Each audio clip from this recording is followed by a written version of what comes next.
Muy buenas noches, hermanos. Que el Señor les bendiga. Bienvenidos a uno de nuestros talleres. De hecho, hemos llegado ya al taller 5, 6, perdón, de nuestro seminario a la luz del Pentecostés.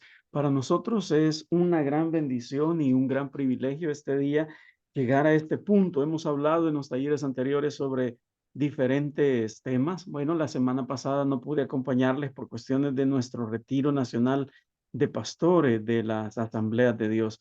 Pero hoy, de verdad que es un privilegio. El hermano Ricardo estuvo con ustedes la semana pasada, ustedes ya le conocen. Él en otras ocasiones nos ha apoyado y pues hoy sí tengo el privilegio de estar acá y vamos a hablar en esta noche sobre pseudopentecostalismos o fuego extraño en el altar. Nada que ver con Fuego extraño de John MacArthur, absolutamente no. Pero sin embargo, muchas veces sí tenemos ciertos fuegos extraños que a veces se dan dentro de nuestras propias iglesias y que como pentecostales también necesitamos autoexaminarnos y autocorregirnos y sobre todo cuidar esa fe pentecostal pura, como debe ser, sin añadidos y sin otras cosas que no sea la presencia del Espíritu Santo.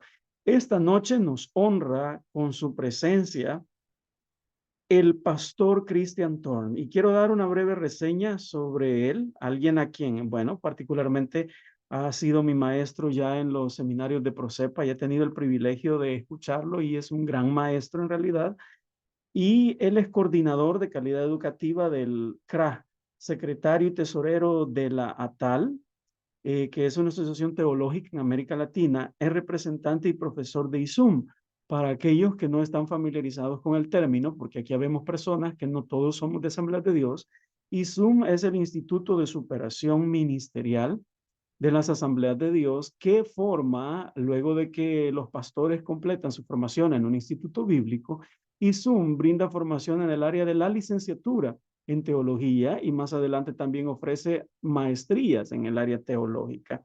Asimismo, él también es profesor de la Global University, algo que incluso nuestros hermanos de otras denominaciones conocen, una universidad pues que es de carácter internacional y que incluso otorga títulos al grado de doctorado en divinidades, doctorado en ministerio y otras carreras más, ¿verdad? Y obviamente es acreditado a nivel internacional y por el gobierno de los Estados Unidos, esta universidad. Él es el profesor de la Global University, en su sede en Panamá.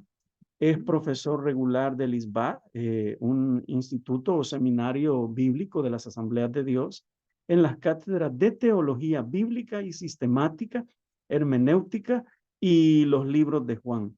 Asimismo, el pastor Thorne sirve como pastor de la comunidad cristiana La Gran Familia en la ciudad de Panamá. Como pueden oír, el hermano tiene un currículo extenso al servicio del Señor y como dije, hoy vamos a tener el privilegio de escucharlo. Pero antes, como siempre lo hemos hecho, vamos a iniciar nuestro taller con una oración, entregando en las manos del Señor lo que vamos a hacer en esta noche. Amado y buen Dios, te damos gracias en esta hora por el privilegio que nos concede de reunirnos una vez más con todos mis hermanos a través de América Latina y en España, Señor, todos los hermanos que están conectados hoy para aprender, Señor, un poco más de nuestra fe pentecostal, aprender también aquellas cosas que no necesariamente forman parte de ella y que quizás estén entrando en nuestras iglesias. Te pedimos, Señor, que nos dé sabiduría para captar lo que mi hermano Thorne quiere enseñarnos en esta noche. Úsalo para tu gloria, Señor. Pon tus palabras en su boca. Úsalo como maestro, Señor, y que todos esos dones y habilidades que tú le has dado hoy puedan ser puestos al servicio también de mis hermanos que hoy se conectan para aprender un poco más de tu palabra. Gracias, Padre, en el nombre de Jesús, nuestro Salvador. Amén y amén. Bueno, excelente. Entonces, eh, Pastor Thor, el tiempo es suyo. Nuevamente, ok, ahí estamos ya es con anfitrión, ya puede compartir pantalla. Sí. Nuevamente quiero agradecer a mi hermano Fernando por la cortesía, pues, de habernos tomado en cuenta para poder compartir con ustedes. La verdad que tengo grandes amistades, grandes lazos sentimentales con su tierra. Amo El Salvador. Le comentaba fuera de cámara al pastor Fernando que voy regularmente a El Salvador y me raptan. Tengo una casita en Huayúa, allá donde mi amigo Will Mirón y su hermano Coqui en Sonsonate, que cada vez que llego me raptan. Pero qué bueno que pueda compartir con ustedes y que sepamos que, bueno, lo que queremos hacer es compartir cosas que nos están preocupando y que como iglesia del Señor tenemos que estar apercibidos de cuál debe ser nuestra reacción o cuál debe ser nuestro accionar ante las cosas pues, que están ocurriendo en este momento histórico. Yo soy un convencido de que estamos viviendo lo que la Biblia le llama tiempos finales. Yo estoy convencido de que muy pronto, si es que no muero antes, vamos a, vamos a estar viendo a nuestro Señor Jesucristo llegar en medio de las nubes. Bien, yo le agradezco pues la presentación que mi hermano Fernando hizo.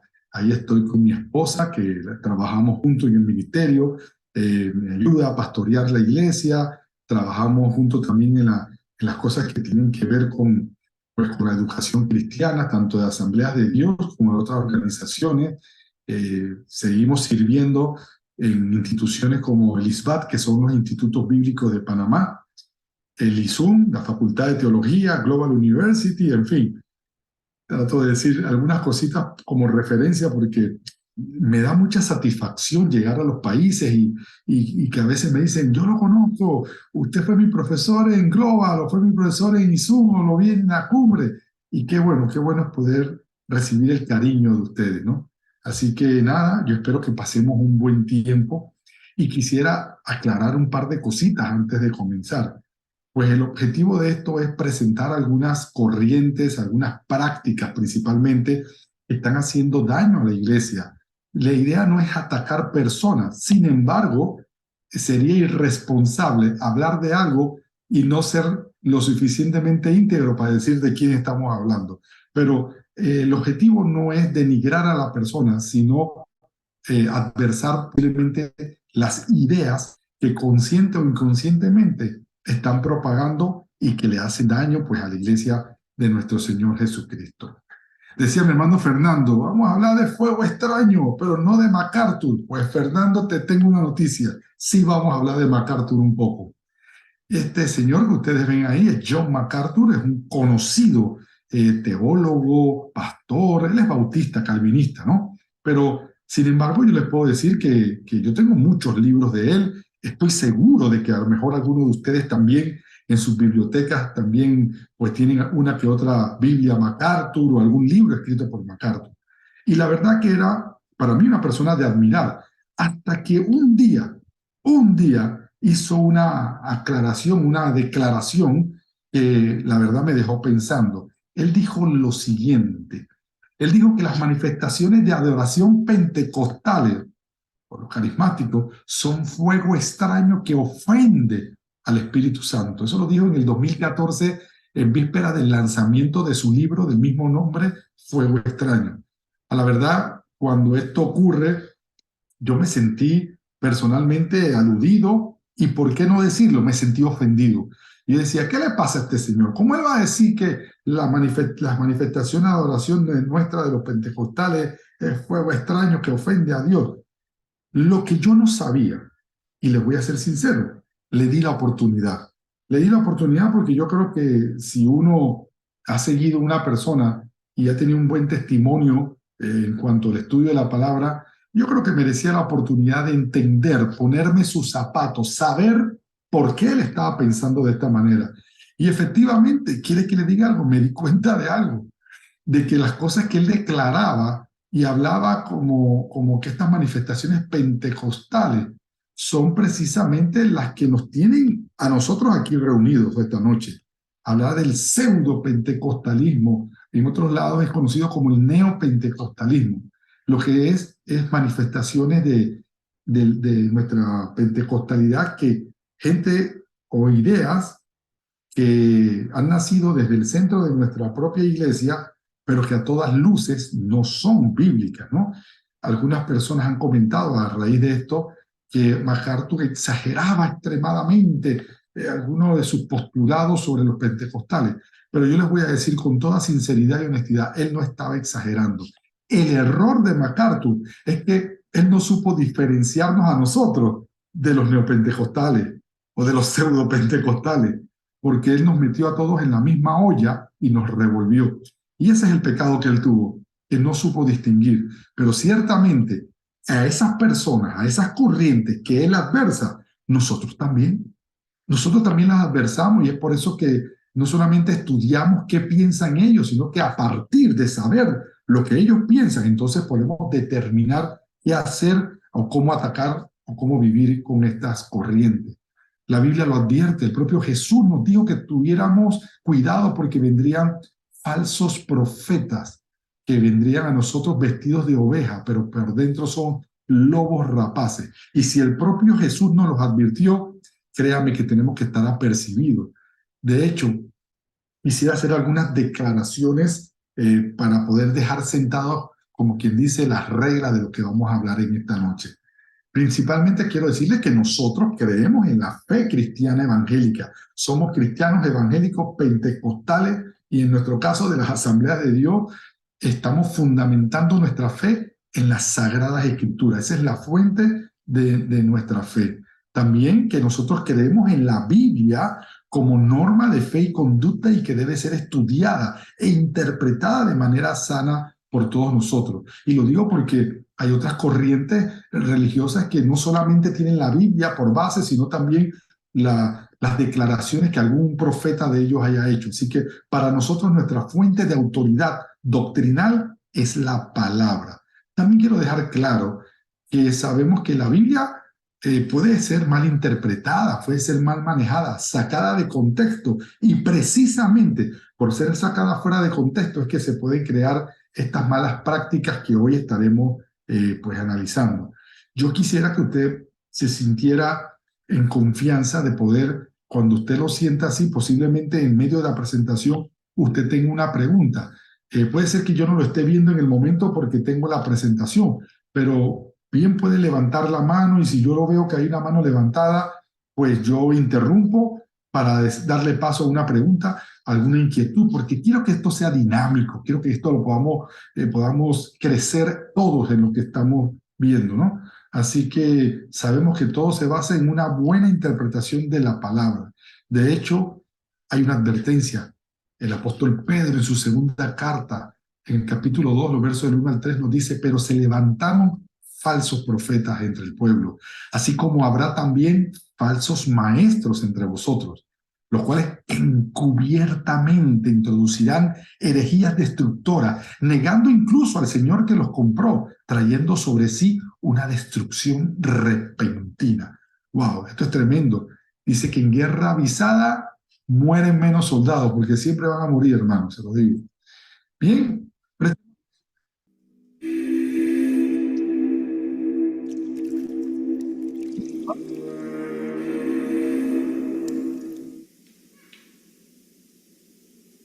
Como reyes estoy llamando a los reyes, a los príncipes de Israel. Voy a llamar ahorita únicamente a los que van a golpear la cara de Mamón con $1,000. Apunte sus datos. Amén. Si lo puede traer mañana, tráigalo mañana. Amén. Si no, apunte. Hay gente que tiene su dinero en cuentas a plazos fijos. Apunte su nombre, su teléfono, su dirección, con integridad. Gente que nada más apunta, no dice nada. Eso no es íntegro. Esto no. Si usted lee en la Biblia, dice: yo puse de mi tesoro personal, dice David. Los príncipes, dice, y da la cuenta de lo que dieron. Amén. Porque Dios quiso que quedara la cuenta escrita de los que dieron, porque son los príncipes, porque son aquellos a que el reino de Dios vendrá en finanzas. Entonces apunte con toda claridad lo que usted está dando. A lo mejor Dios le está pidiendo algo en especies. Usted dice: yo no tengo $1,000, pero tengo un carro, tengo un brillante, tengo un terreno. Apunte lo que el Señor le diga. Ahora voy a llamar otro tipo de columnas financieras a quien Dios está llamando a dar $500. $500. Si este eres tú, ellos también recibirán este llamado. Ya están listos. serán establecidos esta noche como columnas financieras. ¿Eh? Pero eso no vale $1,000 ni $500. ¿Eh? Entonces espérate tantito porque todavía no estoy llamando eso. Okay. Es interesante lo que acabamos de ver y yo creo que para todos nosotros nos causa, quiero decir, a veces hilaridad, risa, pero no, es de preocuparse, porque es precisamente por este tipo de cosas que las personas nos critican. La gente dice que estos evangélicos, estos pentecostales que solamente piensan en plata, que solamente piensan en dinero, en trasquilar a las ovejas. Y le digo algo, es verdad lo que acabamos de ver. Ahora, lo que no es verdad, como decía en la introducción, es que nosotros, los pentecostales de sana doctrina, practicamos este tipo de cosas. Lamentablemente, hay gente con el título, con el letrero de pentecostales, que sí hacen este tipo de cosas. Este tipo de cosas que a todas luces utilizan, manipulan la palabra sobre pretexto de conseguir beneficios particulares, beneficios económicos. Y esto es lo que realmente lo convierte en algo nocivo, realmente lo convierte en algo que es necesario para nosotros poder ver y estar apercibido. Así que vamos primero a ver lo que es el neopentecostalismo, y es precisamente un movimiento que nació a partir del siglo XX como una sucesión después de los movimientos carismáticos de los años 60 y 70, ¿no? Estos movimientos hacen un énfasis en la experiencia. Escuchaba a mi pastor Fernando al inicio conversando y hablamos un poco de la experiencia. Y es cierto, nosotros como pentecostales sabemos que la parte experiencial es importante. Lo que no podemos hacer es permitir que eso sea lo que nos llene, que eso sea lo que nos mueva y dejemos de lado la palabra como base de nuestra vida, de nuestra doctrina, ¿no? Así que se rompen algunos conceptos tradicionales de los dones del Espíritu para manipularlos y buscar algún tipo de beneficio a partir de esto. El énfasis está ahora en la restauración de la autoridad apostólica y profética, que carece, por supuesto, de base bíblica alguna y produce una dependencia todavía mayor de ciertos individuos. Y esto lo vamos a ver con más detenimiento. Precisamente estos neopentecostales o nuevos pentecostales introducen muchas nuevas prácticas y en algunos casos hasta nuevas doctrinas, ¿no? Tienen otra manera de ver la revelación divina, la teología, la cristología, inclusive la eclesiología, que está dominada por una neumatología que no permite discernir los espíritus, sino que separa, no sé, o más bien no, crea una distancia con el movimiento evangélico tradicional. Se hace difícil hablar de una teología de este movimiento porque realmente no es que alguien se haya sentado a estudiarlo con detenimiento, aunque algunas personas ya llevamos años haciéndolo, sino que son prácticamente situaciones que se dan, enseñanzas descontextualizadas que traen el sincretismo, ya sea cosas que tienen que ver con ciencia, como la nueva era, la metafísica, y del mismo modo que ocurrió con la iglesia primitiva, la están mezclando con la sana doctrina. Y por eso es que se está introduciendo solapadamente en la iglesia del Señor. Vamos a estar estudiando algunos movimientos, vamos a ver en la noche de hoy algunos movimientos o corrientes neopentecostales. Hay muchas, mis hermanos, hay muchas, y quiero partir diciendo de que en algún momento yo he sentido que en mayor o menor de medida algunos de nosotros podemos llamarnos neopentecostales. Y yo les preguntaría, por ejemplo, hablando con algunos de ustedes, ¿hay algún neopentecostal en medio de nosotros? ¿Qué piensa usted?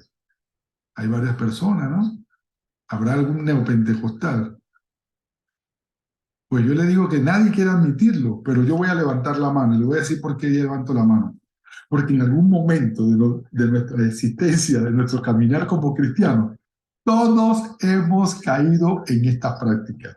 Así que cuando yo comience a hablarle y a exponerle, no estoy hablando de nadie en particular, pero como dice un dicho en mi país, al que le caiga el guante que se lo ponga. Porque ya le digo, yo mismo, ¿cuántas veces yo no aprendí a orar escuchando a mis líderes? y ataba, Señor, y yo desato bendiciones y hacía y decía. Y después cuando me di cuenta de las cosas que yo decía, dije, ups, estaba cayendo en errores, pero errores que, o sea, yo estaba genuinamente equivocado. Y es lo que pasa, y es lo que quiero pedirles en este momento. Tenemos que venir con la humildad de un niño a escuchar las cosas que vamos a escuchar. ¿Por qué? Porque muchas veces este tipo de reuniones, de tipo de enseñanza, mueven nuestro piso teológico y es difícil cambiar la antigua manera de vivir. Imagínese que usted está en una isla desierta, usted naufragó y usted todas las mañanas se levanta y escribe en la arena auxilio. ¿Y cómo le escribe? H-A-W-Y-L-O. Y para usted ahí dice auxilio. Y en algún momento puede llegar, digamos, un rescatista, un helicóptero lo vio y cuando lo rescata le dice, a propósito, ¿quién escribió eso en la arena? Dice, pues yo mismo. Dice, oye, pero eso está mal escrito. Dice, tú me vas a decir a mí que tengo 6 años en esta isla escribiendo eso, tú me vas a decir que estoy equivocado. Pues sí, tiene 6 años, está haciéndolo mal. Aquí es el problema donde viene el carácter. Porque si yo soy dócil y estoy dispuesto a aprender y estoy dispuesto a cambiar y renovar mi entendimiento, entonces yo podría aceptar que, oye, estuve equivocado. Y es lo único que les pido, que podamos tener la mente abierta para escuchar cosas que hemos hecho nosotros mismos en la práctica. Y le insisto, yo también las he hecho en algún momento. Así que podemos ir avanzando, vamos a continuar y seguimos tratando también de definir pues qué es esto del neopentecostalismo y ver algunos movimientos. Vamos a hablar primero de la restauración apostólica. Y antes de nombrar esto de la restauración apostólica, nuevamente defino nosotros, por ejemplo, en mi persona, yo me defino como cristiano evangélico pentecostal. Entonces, nosotros somos teológicamente hablando de corriente arminiana. O sea, somos continuistas. Creemos que los dones establecidos en la palabra en Efesios 4:11 se mantienen, existen. Ahora bien, este movimiento de restauración apostólica ha hecho una manipulación o una interpretación un tanto descontextualizada de que lo que es la función apostólica versus el oficio perpetuo del apóstol. Entonces, vamos a analizar esto de alguna manera y les repito, podemos todos intervenir.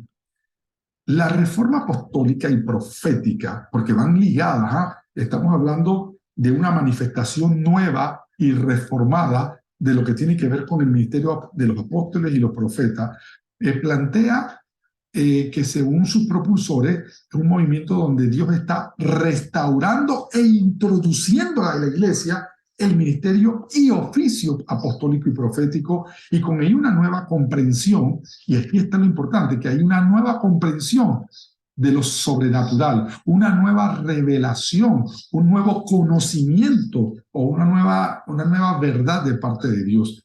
Entonces, estos movimientos apostólicos tienen características que yo creo que ya todos ustedes a lo mejor han identificado. Exaltan el oficio apostólico, hablando de él como un ministerio perpetuo. Y recuerden, nosotros como evangélicos pentecostales somos continuistas, pero entendemos en qué contexto se dieron los apóstoles y los profetas de la iglesia primitiva y en qué modo el oficio o digamos así la función se puede estar manifestando todavía en nuestro tiempo.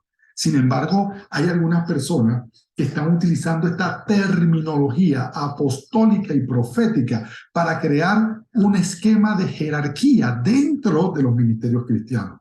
Entonces yo no estoy hablando como un apóstol como lo definiría la palabra, uno que es enviado, que es lo que significa el término apóstolos en su original griego. No, estamos hablando de alguien que normalmente se considera que está por encima de sus consiervos y se atribuye digamos, un rango, por llamarlo de esta manera, especial sobre los otros ministerios, al punto de que entonces quiere ejercer dominio, ejercer autoridad sobre el resto de los ministerios. Y precisamente, pues el ministerio profético según los ideólogos de este movimiento, hacen ver íntimamente ligado al ministerio apostólico con el ministerio profético. Y aquí hago una pausa porque la verdad le tengo que decir algo que fue jocoso. Yo no entendía por qué había un resurgimiento de tanto apóstol y tanto profeta. ¿Y qué resultó ser? Yo una vez estaba en un viaje para un evento y veo un póster, ¿no? El anuncio. Y decía, aquí está el apóstol Pérez con la profetisa Pérez, el apóstol González con la profetisa González, el apóstol Ruiz con la profetisa... Y yo, ya entendí. Lo que pasa es que ahora yo llegué a un nivel de autoridad tal que ahora soy un apóstol, pero un apóstol no puede estar casado con una pastorcita. Así que tenemos que elevarla al rango de profeta para entonces poder estar ambos en un punto de autoridad. Y eso es lo que está pasando con los pseudoapóstoles. Porque, insisto, yo, igual que muchos de los que estamos aquí, creo en el continuismo de los ministerios descritos en Efesios 4:11.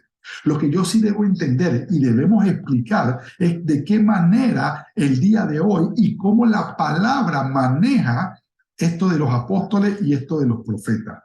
Ciertamente hay una función que cumplieron, hay toda una evolución ministerial que ellos plantean de que primero uno pasa por ser discípulo, luego pastor, luego profeta y al final llegas a este alto rango de generales, que es un apóstol, ¿no? Y te da un mayor rango dentro de nuestra congregación, en nuestra iglesia. Pero quiero que reflexionemos un poco sobre esto de los apóstoles, porque insisto, y estoy siendo redundante en esto, nosotros somos continuistas. Lo que sí estamos viendo es que ha habido siempre y habrá en la iglesia del Señor cualidades apostólicas dignas de ser reconocidas como tal. Es siempre gente que son grandes plantadores de iglesia, formadores de otras personas, mentores, discipuladores, gente que semejante a los apóstoles originales están haciendo esas funciones. Y yo les voy a decir algo, cuando esto se prostituyó, por llamarlo de una manera, en mi país y en todo Centroamérica y Latinoamérica, hubo como una apatía a todo lo que tenía que ver con reconocer apóstoles. Y yo le puedo decir que yo conocía a uno, o sea, y yo criticaba a los, a los que se hacen llamar. Pero un día yo hablaba con un señor mayor, ya en su edad final, acaba de morir, y para mí fue lo que yo diría un apóstol del día de hoy. Estoy hablando gente como Larry Silverbrun. Ustedes dirán, a lo mejor para ustedes en su país no representa a nadie. Larry Silverbrun es el misionero que hace más de 60 años estableció los institutos bíblicos en Panamá. Ese hombre vino, él estableció, fundó el Instituto Bíblico y él dedicó 27 años de su vida a establecer un ministerio sólido para formar ministros. Y luego él, una vez hubo formado esto, viajó y estuvo también otra cantidad de años en República Dominicana. Si hay dominicanos aquí, sabrán de quién estoy hablando entonces. Y estuvo otros 20 y tantos años en Dominicana. Y ya para el final de sus días estuvo en Cuba. Y en Cuba también fue mentor y formador de ministros. ¿Y sabe cómo él se hacía llamar? El hermano Larry. Así, sencillo. Un hombre tan sencillo, un hombre con un corazón dispuesto a mentorear, a enseñar. Y eso es lo que yo aprendí, porque esto tiene que ser práctico.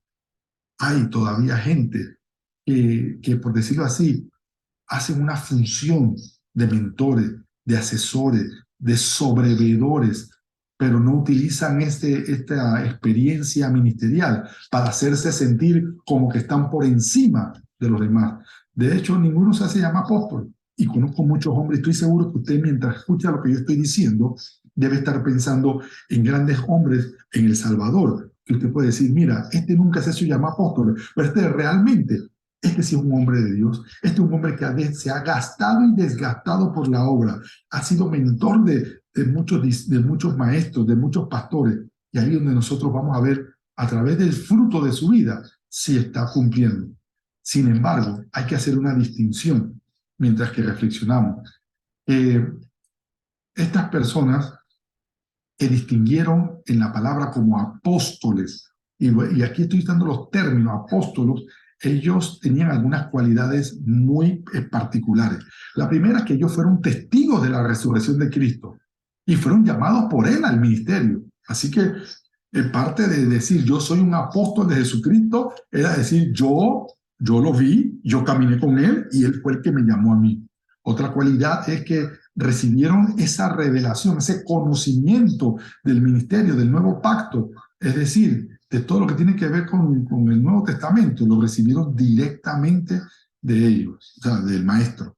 Otra cualidad es que ellos fueron quienes colocaron el fundamento de la iglesia. De hecho, el propio Jesús dice que él estableció su iglesia sobre el fundamento de los apóstoles. Y los que conocen un poco de construcción sabrán que si tú estás construyendo un edificio, primero tú estableces un fundamento. Y este fundamento tiene que ser sólido, profundo. Y después tú comienzas a edificar. Después que pones el fundamento, tienes la planta baja. Después el primer piso, vas tirando losa sobre losa, losa sobre losa. Pero cuando tú llegas al piso 10, tú no pones otro fundamento. El fundamento ya fue puesto. Por eso es que nosotros queremos hacer a partir de este momento una distinción y hablar de los apóstoles del Cordero o los apóstoles fundacionales de la iglesia para diferenciarlo de gente que mencioné, como les dije, que hoy tienen un corazón entregado a la obra y que ejercen algunas funciones apostólicas, pero que no se hacen llamar apóstoles. Y ahí está el punto importante. Otra cosa sumamente importante es que no vemos en la propia palabra, porque tenemos que irnos a lo que la Biblia nos enseña. Si el término apóstol, y miren que estoy hablando del término y no de la función apostólica, pero si eso hubiese sido una práctica, pues cuando por decirlo así, Judas se ahorcó, ellos mismos vieron la necesidad de suplir ese puesto de los que estaban ahí. Y la Biblia cuenta que pues, ellos escogieron a Matías. Ahora, eso fue lo que hicieron los hombres. Y en una narración lo vemos. Nosotros somos del pensar que Pablo fue esta persona que vino a llenar este espacio, llamado por el Señor, capacitado por el Señor, entrenado por el Señor. Así que él podía cumplir, como él mismo lo dijo, como abortivo estas funciones. Y si usted se da cuenta, Pablo ejerce un ministerio fructífero, muy fructífero, pero no solamente ejerce este ministerio fructífero, sino que él preparó a un relevo generacional para que continuaran en aquella labor que le había dicho. Y se hizo de hijos espirituales. Él tenía un Timoteo, él tenía un Epafrodito, a un Tito. Pero si usted ve, jamás a partir de Pablo, o hasta Pablo, más bien por decirlo de esta forma, hasta Pablo fueron llamados apóstoles. Nunca le llamó apóstol a Tito, nunca le llamó apóstol a Timoteo.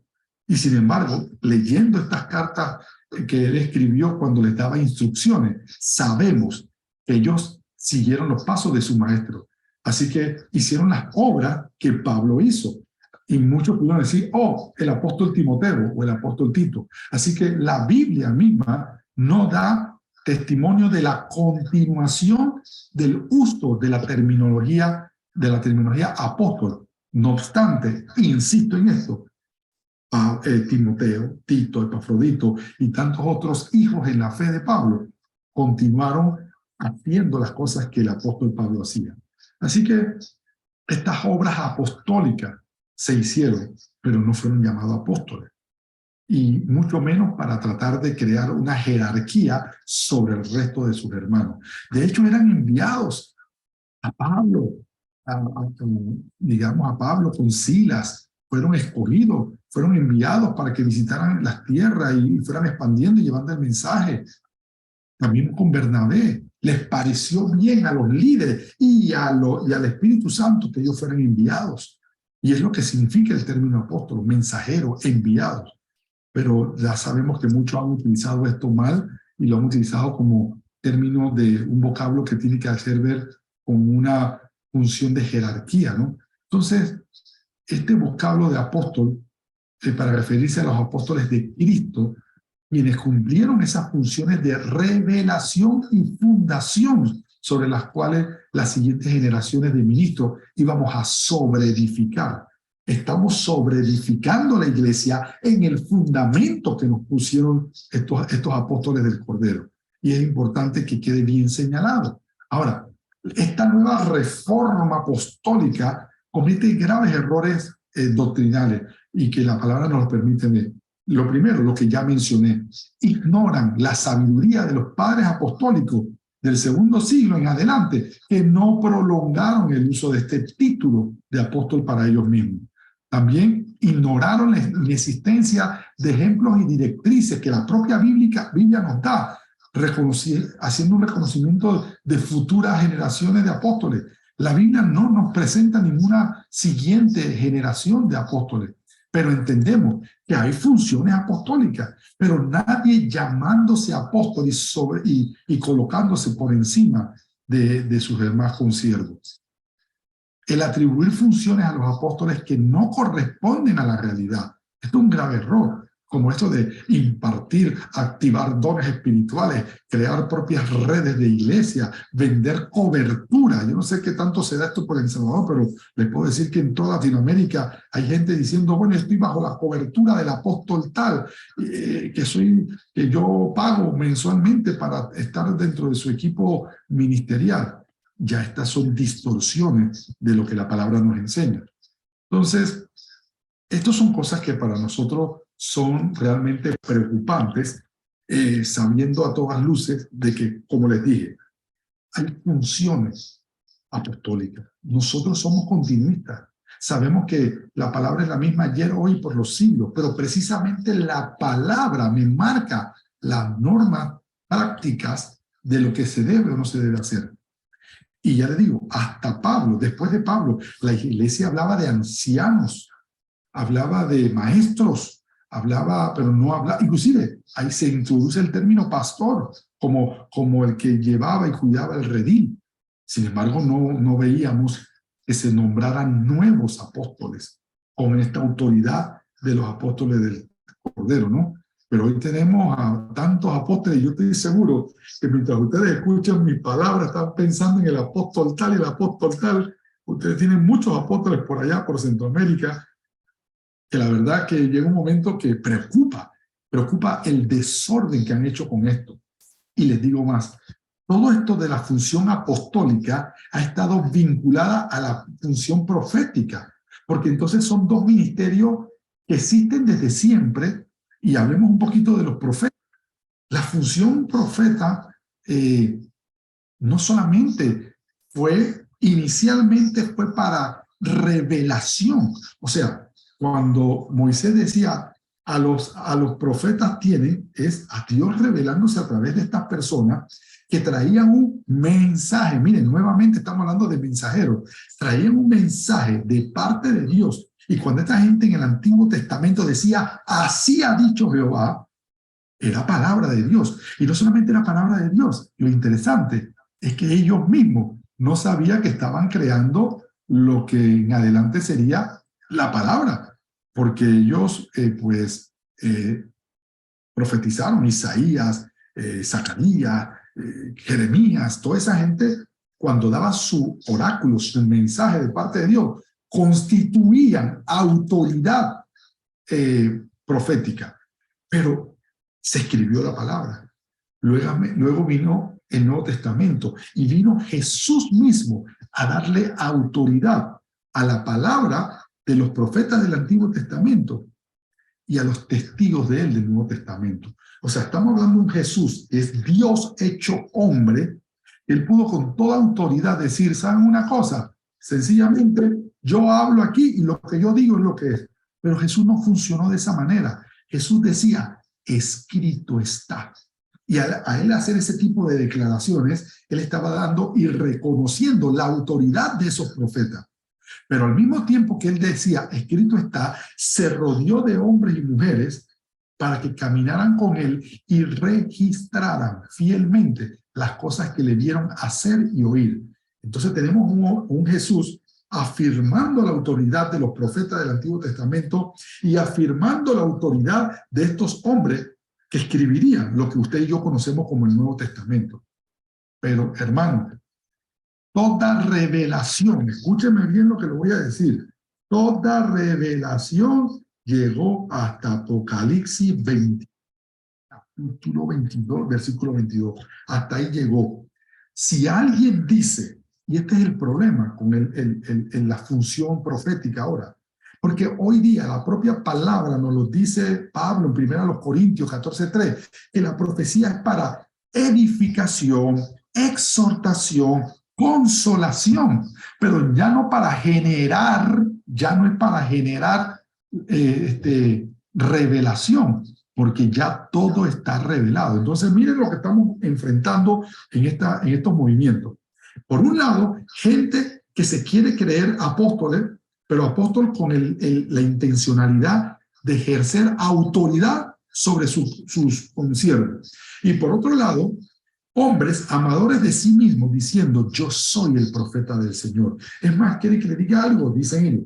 Es que él se le olvidó decirle algo a Pablo, a Pedro y a ellos. Y dice, saca pluma y papel que te voy a dar una nueva revelación. Hermano, y contra esto es que estamos viendo ahora. Gente que dice tener una nueva revelación. Y es lo peligroso. El apóstol está, y nosotros lo reconocemos, el profeta está, pero lo que tenemos que discernir bien a la luz de la palabra y principalmente sobre el Nuevo Testamento, después que Cristo vino, cuál fue la función del apóstol y cuál fue la función del profeta. Ya yo no necesito un profeta con nueva revelación.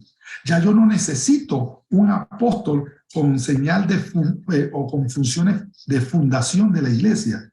Yo necesito a alguien que sea un mentor, yo necesito a alguien que sea un consejero, yo necesito a alguien que sea alguien que expanda y cumpla la gran comisión, que vaya enviado a los lugares donde otros no quieren ir, como hizo Pablo, efectivamente, hizo Bernabé. Mire, y Bernabé sería un ejemplo clásico. A Bernabé no lo llamaron apóstol, pero caminó con Pablo haciendo las mismas cosas, pero hubieron requisitos que no cumplió para ser llamado apóstol del Cordero. Sin embargo, yo soy un convencido de que gente como Bernabé, gente como Silas, y todavía hay gente hoy que sigue cumpliendo una función apostólica. Sin embargo, no se hacen llamar apóstoles ni quieren detentar autoridad sobre sus hermanos. Y por el otro lado, se están levantando hombres diciendo, yo tengo la revelación, porque a mí Dios me ha dado una revelación que no le ha dado a nadie. La palabra no es de revelación particular. La palabra es para todo aquel que se acerca con humildad, Dios le va a hablar. Y ya habló, ya lo expresó, ya está, lo que había que decir ya está dicho. Y esto hay que dejarlo claro, porque estos movimientos proféticos y apostólicos, que son una distorsión de lo que sí realmente, porque les insisto, y estoy siendo redundante, porque no quiero ser malinterpretado, sí hay funciones apostólicas, pero no hay, la Biblia no da registro de gente detentando títulos de apóstol. La función profética, hay un ministerio profético, claro, pero el profeta, usted cuando predica, usted es un profeta de Dios. Usted cuando exhorta, cuando utiliza los dones del Espíritu Santo, conciencia, dones de discernimiento, usted está usando los dones que vienen por el Espíritu para edificar la iglesia. Porque para eso fueron, y si usted lee en su contexto todo el capítulo 4 de Efesios, estamos viendo que está Jesús fundando la iglesia, establece unos ministerios, ¿para qué? Para construir, y luego establece dones que le da a los ministros para atender a la iglesia. Entonces, Dios es un Dios de propósito.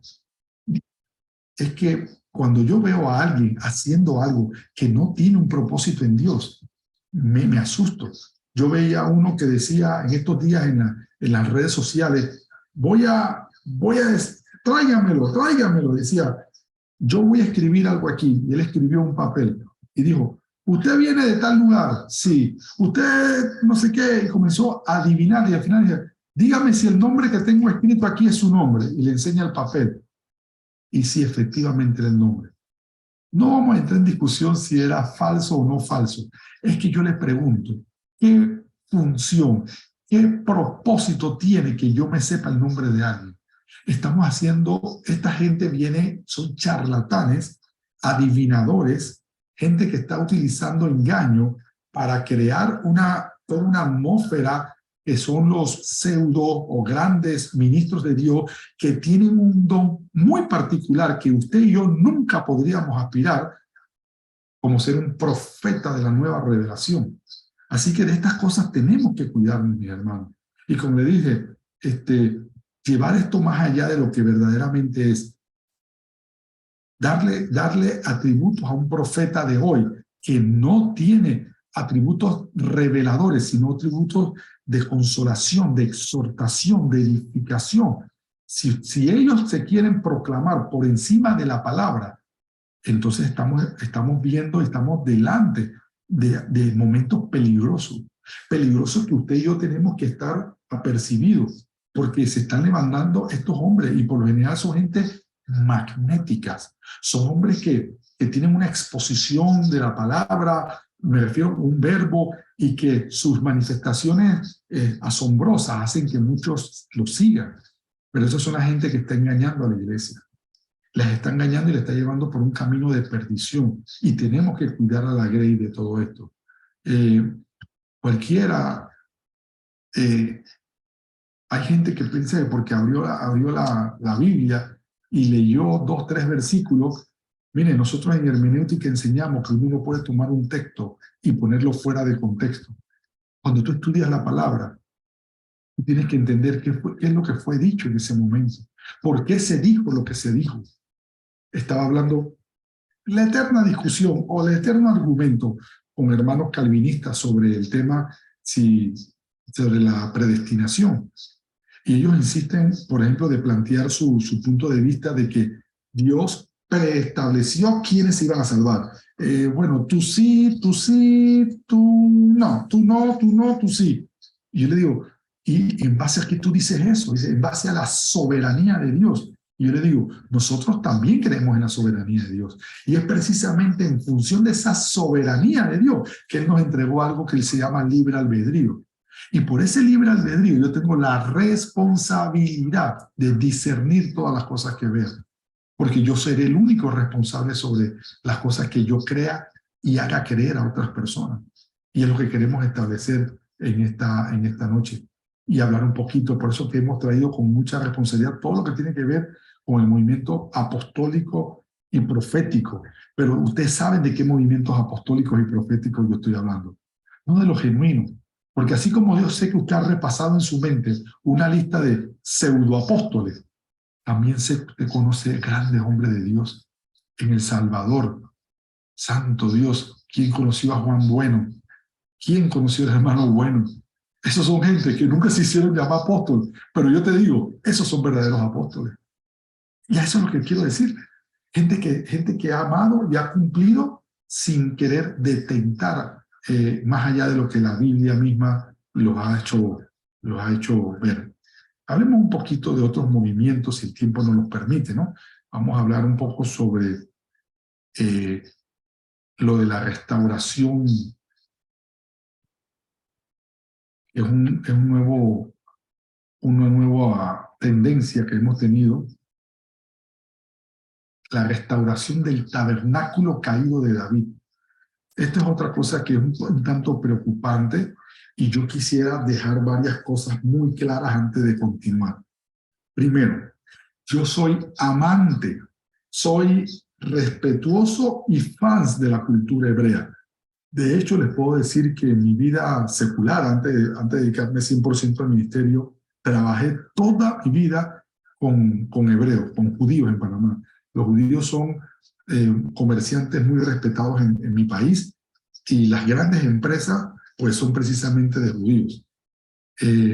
Me encantan sus costumbres, me encantan sus bailes, sus tradiciones, y soy un amante de la cultura. Así que no quisiera que nada de lo que yo voy a decir se interprete como antijudío o anti-israelita.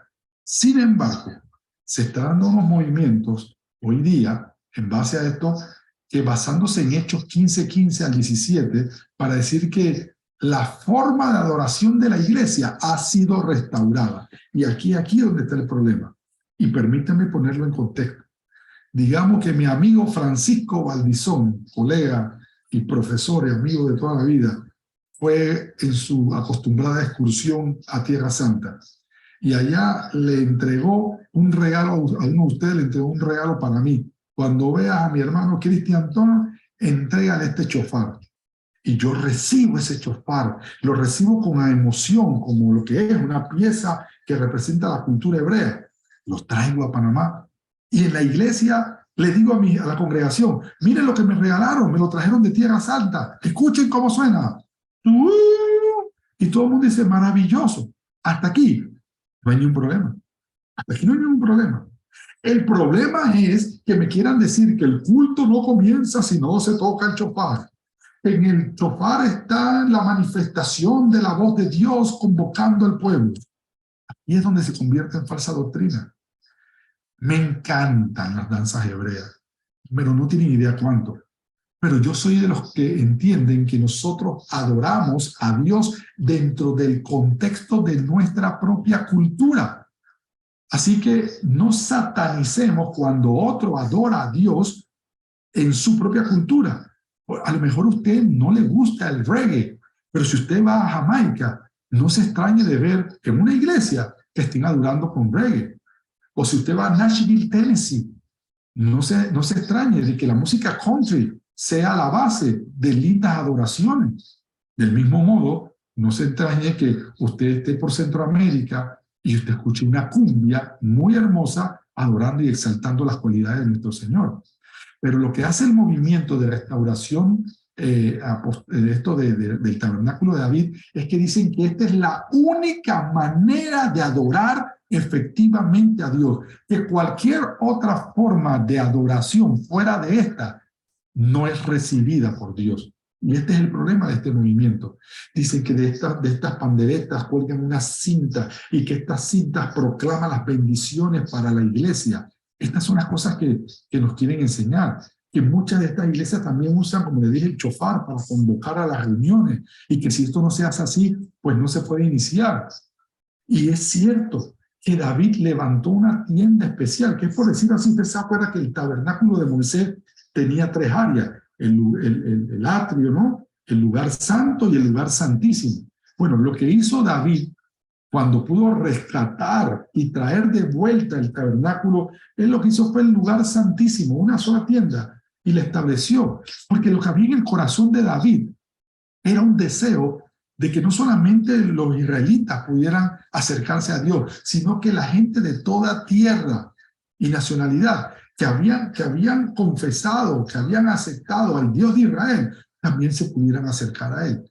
Y lo hizo con esa intención.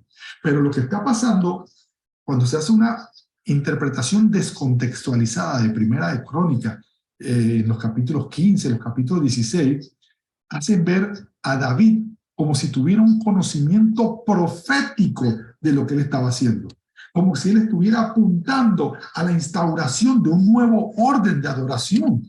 Estaba, según muchos, eliminando el antiguo orden que tenía.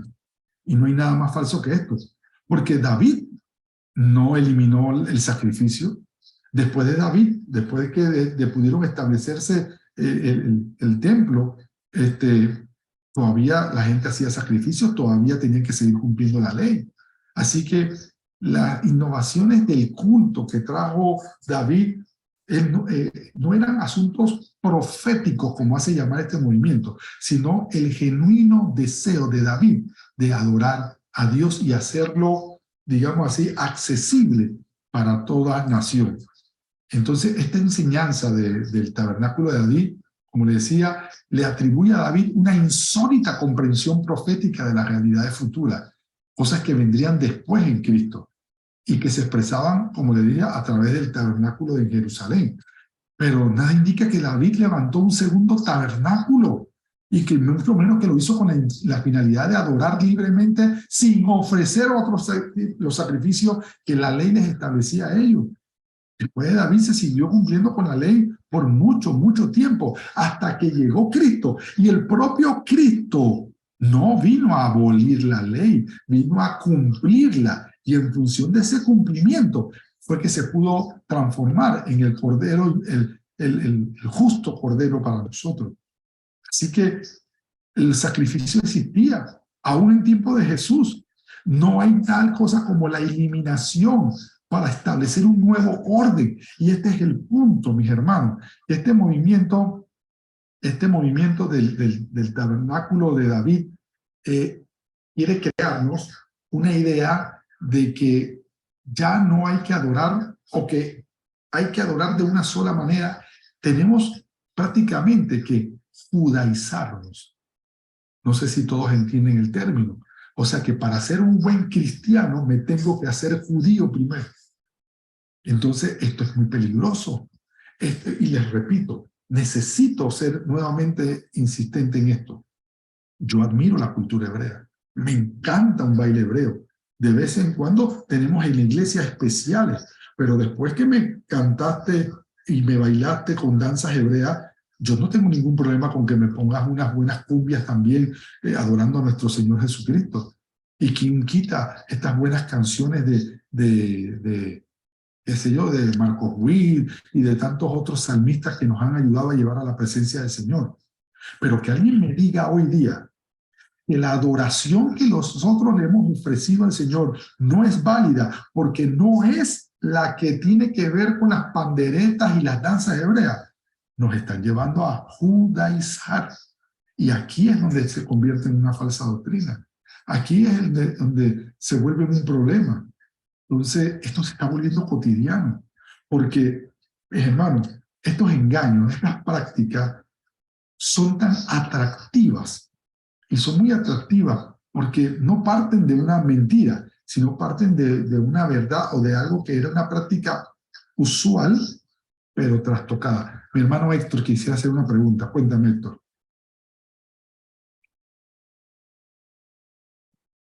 Debes abrir tu micrófono, Héctor.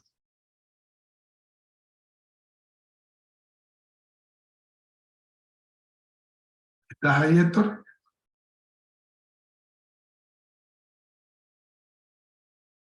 Bueno, mientras mi hermano Héctor resuelve su problema técnico, pues seguimos hablando de esto. Y yo le digo una cosa, hermano. Dios ama y te hizo especial. Mis hermanos del Salvador, Dios los puso en un lugar tan especial. Y ama su cultura. Y ama lo que ustedes son, como ama lo que yo soy como panameño, ama lo que somos como colombianos, lo que somos como dominicanos. Que usted me entienda que hay adoración intracultural que tiene que ver con mi propia cultura, no me convierte en un hereje. Si usted va, usted tiene que ver lo hermoso. Yo tengo la bendición de ser invitado continuamente a la República Dominicana.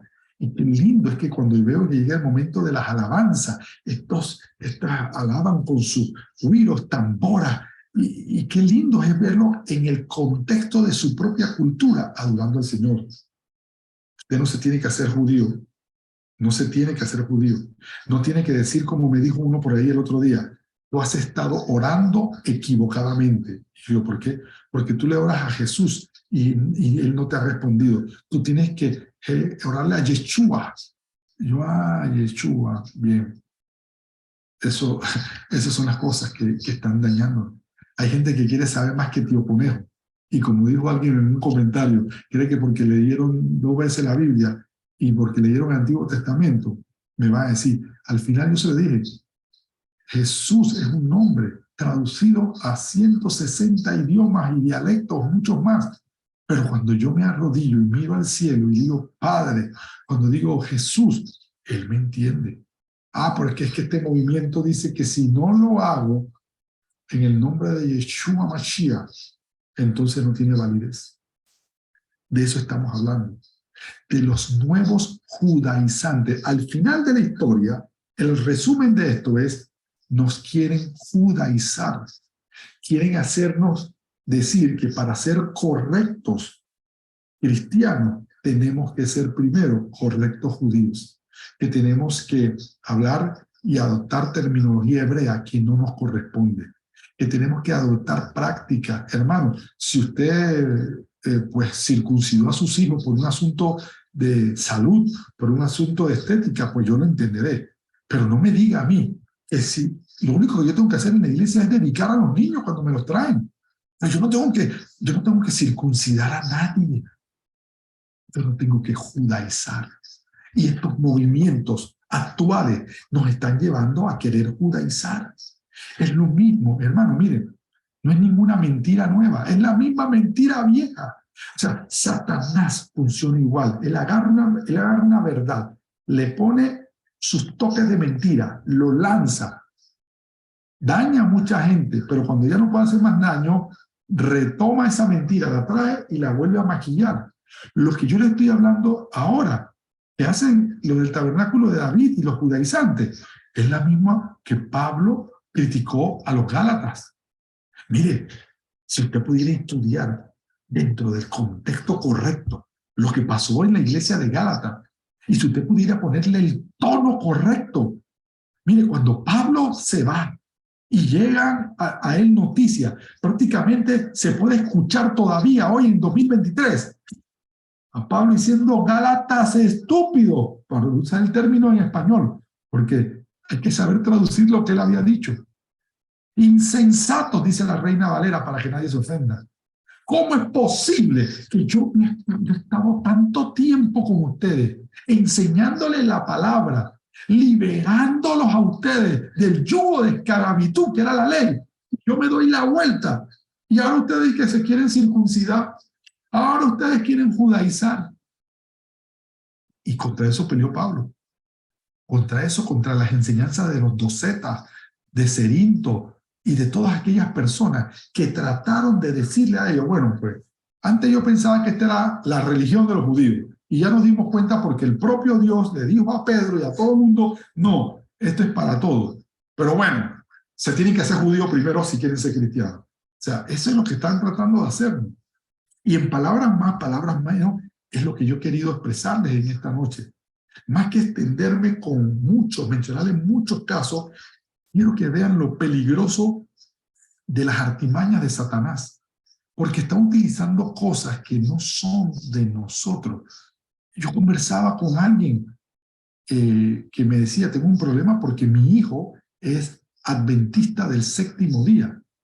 Y prácticamente los adventistas son judaizantes, son cristianos como usted y como yo, pero que quieren guardar el Shabbat, que quieren guardar las fiestas hebreas. Y yo le decía cuando me tocaba hablar con ese muchacho, oye, yo te veo negrito como yo, y yo no creo que tú eres judío. Entonces, ¿por qué tú insistes en hacer lo que la Biblia dice? Y lo que la Biblia nos dice. Cuando este problema lo tuvieron en los tiempos bíblicos, no sabían cómo manejarlo. Y ahí se da el primer concilio. Y fueron a Jerusalén. Fueron allá a las asambleas de Dios de Jerusalén. Y le dijeron, mira, aquí hay un asunto. Pablo mismo lo expuso. Yo no sé, pero yo voy por toda Asia predicando. Y la gente se está convirtiendo. Y no solamente se convierte. Han recibido el bautismo en el Espíritu Santo. O con el Espíritu Santo. Y hablan en lengua. Yo no sé. Y ellos discutieron. Y al final, la sensatez, la sabiduría llegó y le dijo, miren, se levanta Jacobo como líder de la iglesia y dice, nosotros no podemos a ellos imponerle cargas que ni nosotros mismos hemos sabido llevar. Lo único que sí les voy a pedir, absténganse de actos impropios, absténganse de comer comida sacrificada a los ídolos. O sea, sí les pidió 2 o 3 cositas, pero había libertad. Libertad para adorar, libertad para servir, para acercarse a Dios. Entonces, hoy día nos quieren limitar nuestra adoración a un género, a unas costumbres de un solo pueblo. Y la Biblia que yo leo, que usted lee, sé que en algún día estaremos frente a la presencia de Dios y veremos a gente como un mar de cristal de todo pueblo y nación. Pero ahí no habrá nadie que diga Asamblea de Dios, o que diga Cuadrangular, o que diga... Ahí seremos todos vestidos igual, adorando al Cordero.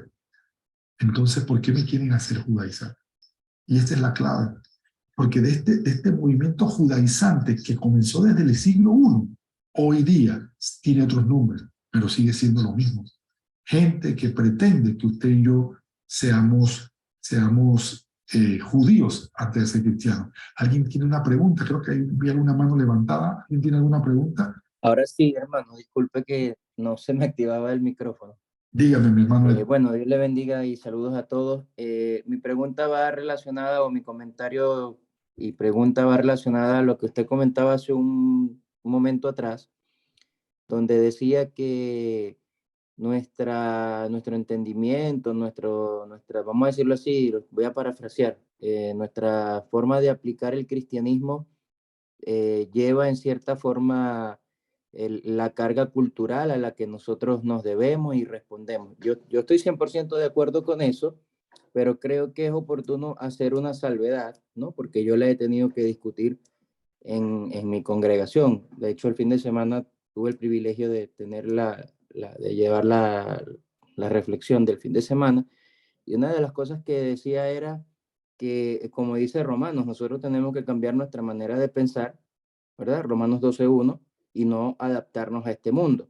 Porque, ¿qué pasa? Yo me he conseguido con hermanos que dicen, yo soy de Venezuela, ahorita vivo en Chile, y hay una región de Venezuela donde ciertas palabras son comunes, pero no es que estén bien, que terminan siendo groserías, o como dicen acá en Chile, son garabatos.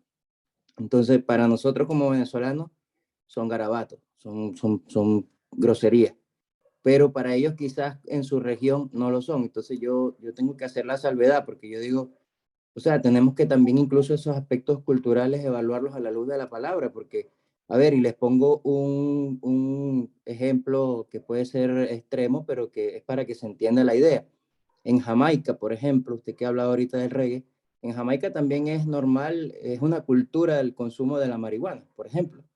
Y por eso yo no puedo asumir y adaptarme a esa cultura. Yo tengo que ir por encima de esa cultura sabiendo que son valores que deprimen o que desmejoran lo que la enseñanza bíblica a mí me enseña, ¿no? Entonces no quiero profundizar más, no quiero agregar más, pero más o menos esa línea de pensamiento. Me encanta lo que acabas de mencionar, Héctor, y permíteme construir sobre la base que tú acabas de poner. Dice un dicho de la abuela, de la tela lo que te queda. ¿En qué sentido? Por ejemplo, en mi país, Panamá, estamos llenos de cultura y tradición de los pueblos del interior. Y yo creo que, como les dije, adoramos a Dios, vivimos nuestra cristiandad en el contexto de nuestra cultura. Pero nosotros, al final del día, somos ciudadanos del reino, que fue lo que dije al final. Cuando lleguemos frente a la presencia de Dios, no va a haber ni salvadoreños ni panameños, y vamos a ver solamente los lavados por la sangre de Cristo. Entonces, ¿qué sucede? Si algo intracultural choca con lo transcultural, debes rechazarlo. Y permíteme poner el ejemplo con misiones. Los misioneros son gente que tiene que estar apercibidos de esto, lo que yo te acabo de decir. Si yo llego a un país y resulta que dice, vamos a orar, y todo el mundo levanta la mano izquierda y el dedito chiquito y comienza a orar, yo voy a estar así, ok, levanto la mano izquierda y el dedito chiquito y comienzo a orar, porque lo intracultural es negociable. Lo que no es negociable es lo transcultural, la oración. Aquí se va a orar. Yo no sé lo que ustedes piensan en su cultura, pero la palabra me enseña que es un principio transcultural que trasciende a cualquier cultura. Entonces ese es el que no es negociable. Y obviamente nosotros como creyentes, y no es que esté haciendo una diferenciación de cultura con la cultura helénica, hebrea, sino nosotros tenemos que discernir qué cosas de nuestra propia cultura nos llevan al pecado. Porque, como el ejemplo que pusiste, más allá de que sea cultura, fumarme unos alucinógenos, eso es pecado. Y si en una cultura el trato cultural es pegarle a la mujer, porque aquí en tal país somos machistas, mero. Pero yo te voy a decir una cosa, la palabra me enseña que Cristo dignificó la posición de la mujer. Así que entonces ahí lo cultural no va. Yo no voy a ser machista porque en México somos machistas, no. Yo soy mexicano a mucha honra y como taco y picante. Pero lo que choque con los principios transculturales que son los principios de la palabra, los que están en la Biblia. Por eso que inicié la exposición diciendo que nuestra base de conducta y fuente doctrinal siempre será la palabra de Dios. Entonces yo creo que ahí, Héctor, y me encanta que hayas traído el tema, lo que nos ayuda a discernir y separar lo transcultural de lo intracultural. Y lo intracultural, si no te hace daño, bienvenido. Pero lo transcultural, que es lo que dice la palabra, y fíjate, eso transcultural ha permanecido por más de 2000 años en todas las regiones del mundo. La palabra sigue siendo la misma. La carta a Timoteo sigue siendo la misma hace 2000 años. Y fue y sigue siendo muestra de conducta para un ministro y para jóvenes de hace 2000 años, como lo es para jóvenes de hoy. Mi hermano Juan Manuel López, cuéntame. Hermano, buenas noches, Dios le bendiga. Muy bonito el tema que usted está abordando. Es muy interesante, pero bueno, también quiero hablar acerca de un poco el tema, aparte del tema cultural, el tema generacional en las iglesias también a veces afecta un poco, ¿no? Porque, bueno, a mí como joven, honestamente, no voy a ser honesto, no me agrada mucho la música que cantan los hermanos mayores. Probablemente a ellos, seguramente, porque también así lo expresan, no les gusta la música que nosotros cantamos. Entonces, tal vez un consejo de cómo manejar esas diferencias generacionales en una iglesia, porque pues se está dando mucho, ¿no? En cuanto a pensamientos también, en cuanto a tradiciones también, es un poco complicado manejar estos temas dentro de las iglesias. Excelente, Juan Manuel. Y nuevamente, permíteme usar tu comentario para hacer otro comentario. Y no es solamente la diferencia de gusto, es la diferencia generacional que tú estás trayendo a colación. Mira, yo hace un par de semanas, hace un par de meses, fui a predicar como invitado a una iglesia que aprecio mucho al pastor.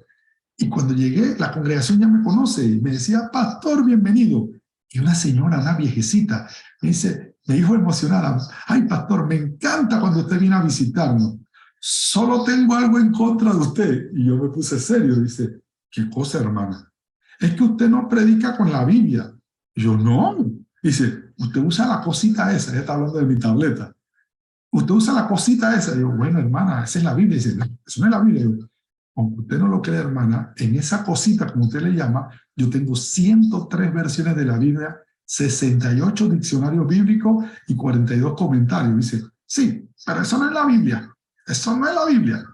Y yo, bueno, aunque usted no lo crea, y perdóneme la sinceridad, me tuve que comprar la Biblia de la hipocresía, y así la llamo, y así la llamo a mi esposa. Es una Biblia que tengo hermosa, muy de cuero, muy linda. Es la Biblia que ahora llevo con la tableta para guardar el corazón de la viejecita. La abro en el púlpito, pero yo abro mi tableta, porque ahí es donde tengo la prédica, donde tengo el bosquejo, donde tengo mis textos bíblicos. Entonces, no es que yo voy ahora tampoco a decir, es que ellos no nos entienden. No, yo creo que son generaciones y nosotros tenemos que tenerle suficiente madurez para entender a la siguiente generación y también tenerle paciencia. Antes decía, hay de que me prendan, hay alguien que use un celular en medio del culto. Ahora yo mismo soy de los que cuando voy a iniciar el culto digo, abran y prendan sus Biblias en el Evangelio de Juan, porque yo sé que la tecnología es algo que viene agregado del cambio generacional. Y dirá uno, no, pero es que eso no es la Biblia. Pues sí es la Biblia, hermano. Es más, quiere que le diga algo, más allá de Biblia. Lo que usted y yo conocemos como libro, en pocos años, mire que estando pocos, va a dejar de ser. Todo se está digitalizando. Vaya un momento que usted, así como usted compra en Amazon un libro y lo lee por la tableta Kindle que te venden ellos, va a llegar un momento que ya no va a haber más libros en papel. Entonces yo creo que nosotros también tenemos que aprender a entender a nuestras nuevas generaciones. Por eso le digo, es un asunto intracultural. Y aprovecho lo intracultural para ver lo del relevo generacional. Entonces yo no puedo encasillarme de que porque los jóvenes les gusta esa música del diablo. No, no es del diablo. Porque no es la música, es lo que sale de la boca, lo que adora o pervierte al hombre, como dijo Jesús. Entonces, en la medida que yo pueda acercarme, entender lo generacional, como me menciona mi hermano Juan Manuel, y lo intracultural, podemos hacer clic y conectarnos y no alejarnos. Dick, no sé qué, Dave.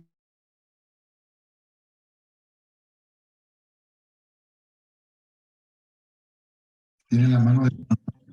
No sé si me escucha, hermano. Perfecto, perfecto, te escuchamos. Ok, sí, estamos viendo el asunto de los movimientos neopentecostales, pero desde la primera clase que se dio, se hablaba acerca de la hipergracia.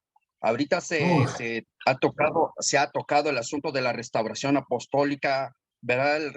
La restauración del tabernáculo caído de David, pero no sé, ¿verdad? Si se vaya a tocar esto de la hipergracia o el antinomianismo, como lo conocemos también, ¿verdad? Estar en contra de la ley y pues ahora el asunto es que se habla de la cultura, ¿verdad? Y dentro de la cultura ahorita ha surgido lo que es la homosexualidad, todo eso, y que aunque sea movimientos neopentecostales que son los principales promotores de esto de la aceptación, no importa que, ¿verdad? Que si estás en pecado, Dios te ama así, todo eso, ¿verdad? Tenemos que tener mucho cuidado. Yo soy de Asamblea de Dios aquí en México, ¿verdad? Y creo que todas las iglesias estamos pasando por una situación difícil con respecto a esto, que las iglesias grandes están poniendo como pauta o moda o no sé qué sea, ¿verdad? Pero que tenemos que tener mucho cuidado. Me interesaría, hermano, que no sé si se vaya a tocar un poquito este asunto, ¿verdad? O va a ser después, o pudiera decirme algo, porque, o sea, yo he estado en este estudio, ¿verdad? De la hipergracia, ¿verdad? Entonces, quisiera preguntar, ¿verdad? Que me bendigan, me ayuden en ese aspecto. ¿Me reiteras tu nombre? Me llamo Juan Carlos, pero ese es mi seudónimo, Dick. Ah, ok, Juan Carlos. Sí, Dick, soy pastor. Soy pastor en Pátzcuaro, tus, Michoacán. tus amigos te dicen Dick, ¿verdad? Sí. Bueno, Dick, mira, y qué bueno que traje esto a la mesa. Ustedes entenderán que yo tuve que escoger si hablábamos mucho, o sea, podíamos hablar mucho de muchas cosas, pero profundizar poco. Y yo creo que vamos a, como dice mi mentora, la reverenda Ruth Steele, deja que la paloma huele. Y yo soy de las que pienso de que el Espíritu Santo está guiando esta reunión. Y ciertamente, quiero decirte, Dick, que todos los extremos son malos. Entonces, ¿qué sucede? La hiper es una respuesta extremista al legalismo. Déjame permitirte de otra manera, ya que estamos hablando entre mexicanos.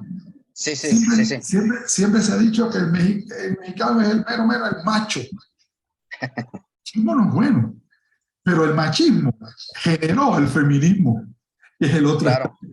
¿Entiendes? Entonces, el feminismo, cuando yo veo estas mujeres que ahora se venden, las mujeres empoderadas, y unas predicaciones que hablan de que mujer, como dice, ya tú no te tienes que dejar, tú también tienes la capacidad, y tú, cuidado, por adversar el otro extremo, que es el machismo, ahora está dándole muchos más atributos a la mujer que la propia palabra no se los da. La Biblia es clara, la Biblia establece roles entre hombre y mujer en el matrimonio y dice al hombre, mira, mujer, sométate a tu marido.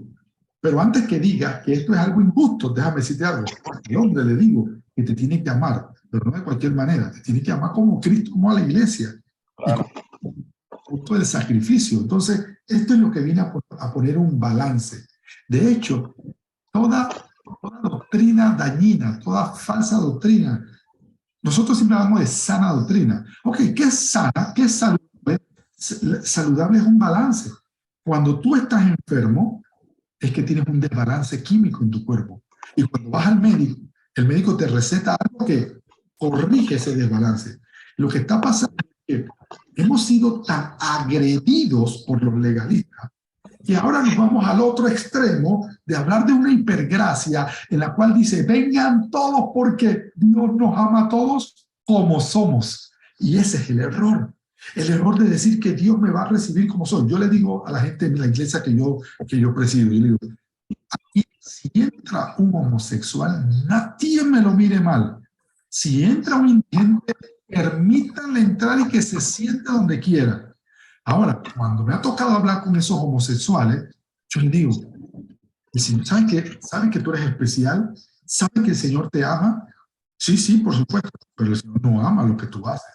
Ahí es donde se ponen los guantes, porque yo le digo, yo no puedo, sobre pretexto de que te quiero ganar para Cristo, decirte que Él te acepta como tú eres. No, Él no te acepta como tú eres.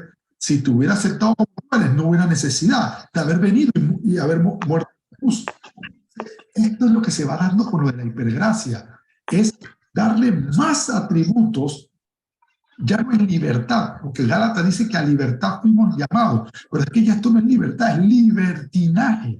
Así Y eso es. es la hipergracia. Y me encanta que Dick, que lo hayas traído, porque ahora, este es el otro extremo, jalando la soga. Jalando la soga, mira, perdóneme que hable de una manera muy abierta entre los ministros que estamos aquí. Homosexuales, ha habido toda la vida, pero Claro. estaban escondidos en el closet. Ahora no solamente salieron del closet, ahora están pidiendo derechos.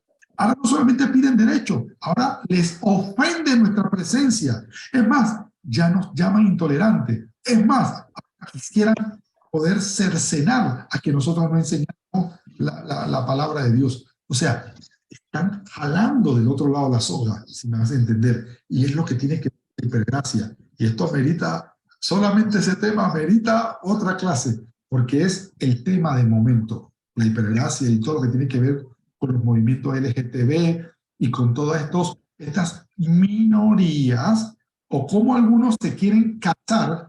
Yo le digo algo, yo pues en mi contexto, pues yo soy negro, en mi país, pero en Panamá pues es común, soy una persona común, pero yo no quiero ver como otro está reclamando sus derechos como minoría, entonces quiere crear una afiliación con otras minorías para hacerse escuchar.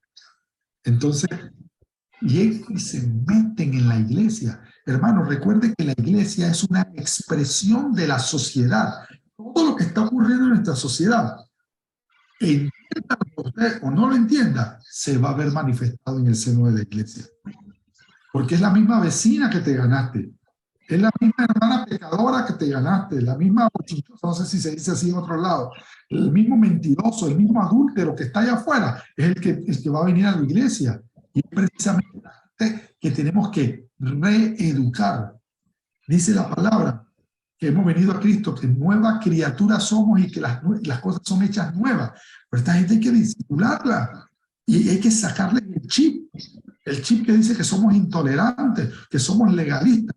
Y les voy a decir de nuevamente, lo que alimenta el odio de ellos es que en verdad hay grupos extremistas dentro del lado de la iglesia, extremistas legalistas. Entonces, yo no estoy diciendo que rompamos con la sana doctrina. La misma palabra me dice, buscamos las sendas antiguas y volved a ellas. Una cosa es buscar las sendas antiguas, las que fueron escritas de hace más de 2000 años, y otra cosa es pretender volver a la ley. Entonces, cuando encontremos este correcto balance, estamos en la práctica de un cristianismo saludable, porque ambos extremos nos están haciendo daño como iglesia. Hermano Ángel. Pastor, que Dios le bendiga, no sé si me estará escuchando. Totalmente, alto y claro. La verdad que siempre he tenido una duda referente a la vestimenta, porque para muchos, dependiendo de la vestimenta, puede ser un fuego extraño también, específicamente aquí en Chile también. Es bastante común que los pastores, los más tradicionales, los más de edad, por decirlo así, la generación anterior, ocupan sacos, ocupan pantalones bien anchos, por decirlo así, también de tela, pero ven que los jóvenes de repente llegan con buzos, cosas así a la iglesia, a las congregaciones, y como poco más que lo satanizaran, poco más que fuera eso del diablo, y esa sería mi consulta, porque Mira, yo, según Ángelo, yo lo veo como algo tradicional, como algo cultural, más es que ser eso algo... mismo. Y mira, hace una hora antes de conectarnos aquí, recibí una consulta de un colega pastor de otra denominación y me quiso hacer una consulta. Él me dijo, ¿qué piensas de los que predican con trenzas? Y yo le contesté para atrás, ¿estás hablando de trenzas como los que se colocan las mujeres afrodescendientes? Y él me dice, no, no el de las mujeres, sino el de los hombres. Yo le dije, bueno, hermano, tú me disculparás. Yo no tengo problema con las trenzas, como te das cuenta, no me voy a hacer trenzas. Pero tampoco satanizo el tema de las trenzas, porque sigue siendo intercultural. Mi hijo más pequeño tiene el cabello crespo grande y él suele hacerse trenza. Ahora bien, ese hijo más pequeño mío no es un ministro del altar. Y ya sería un tema de discusión si me puedo subir o no subir con trenza. Miren, y el asunto volvemos a lo intracultural, que queremos hacer dogmas y hacer legalismo es un asunto intracultural. Por ejemplo, ustedes me están viendo aquí que tengo, no sé cómo le llaman ustedes, una camisa, un saco, y yo trabajo con un gran grupo de misioneros de Estados Unidos. Y mis amigos misioneros de Estados Unidos me hacen bullying. Dice, oye, ¿cuándo te vas a quitar el saco? Bota esa corbata. Porque de verdad, yo soy muy formal en mi manera de predicar, o sea, me refiero a la vestimenta. Pero mis amigos misioneros que amo, ustedes tienen que ver cómo ellos predican. En un jeans, zapatillas, y ya ni siquiera una camisa manga corta, no, en un suéter, t-shirt, no sé cómo le llamarán en sus países, polera. Y yo le digo, yo no creo que tú me vayas a ver a mí pronto, predicando así. Pero yo no les puedo decir ni que ellos están mal, ni ellos se pueden atrever a decir que yo estoy mal. El problema es cuando en la iglesia queremos satanizar a aquellos que tienen costumbres diferentes. Miren, en mis tiempos yo iba al culto con una libreta como esta, y mi pastor predicaba, y yo tomaba apuntes, y yo escribía todo. Y yo recuerdo que en mis primeros años de compartiendo la palabra, yo tenía un folder, no sé cómo llamarlo, de hojas, que tenía más de 300 prédicas de mi pastor. Y en un aniversario yo se lo llevé, le dije, pastor, mire lo que yo tengo, ordenadita. Y él, sí, pues, él se quedó así, wow, ¿tú tienes eso? Y yo, sí, yo tomaba apuntes de todas sus prédicas. Ahora quieres saber cómo funciona. Yo estoy viendo en la iglesia, cuando está predicando, de verdad que cualquier predicador, cualquier persona que esté enseñando, quisiera notar que todo el mundo está prestando atención. Y a veces yo veo a los jóvenes así como con una cara de desprecio y casi que durmiéndose. Y me están mirando así, pero de repente yo digo una de esas expresiones, esas frases de poder. Dice, porque el evangelio no es por fuerza, sino por fe. Y ellos se quedan así, sacan el celular, me toman una foto y la suben a Instagram y ponen ahí, porque la salvación no es por lo que hagas, sino por lo que creas. Por ejemplo, así, ¿no? Y yo no he terminado de predicar cuando ya hay 6 o 7 posts de mi predicar, ya están en la red y ya tienen no sé cuántos likes.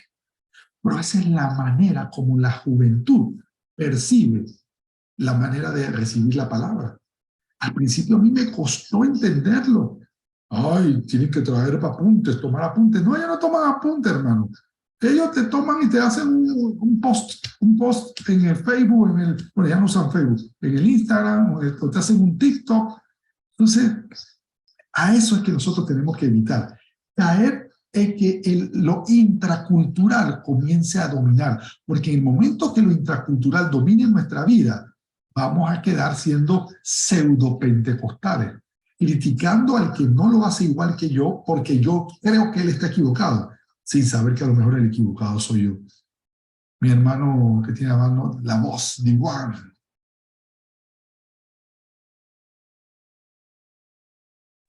Muy buenas noches, ¿me escucha? Perfecto, ¿cuál es tu nombre? Fernando Pereira, desde Ecuador. Bien, Fernando, ¿cómo estás? ¿Estás en Quito? ¿Estás en Guayaquil? ¿Dónde estás? Estoy en la Sierra Centro, Cotopaxi, la mini Noruega de Ecuador. Excelente, tengo muchos amigos en Ecuador. Cuéntame.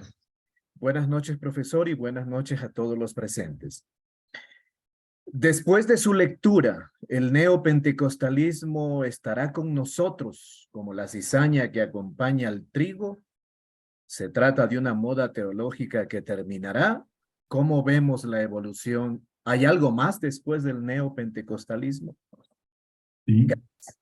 Déjame diseccionar tu pregunta porque tiene varias partes. Sí, vino para quedarse pero como todo fenómeno va a ir sufriendo transformaciones.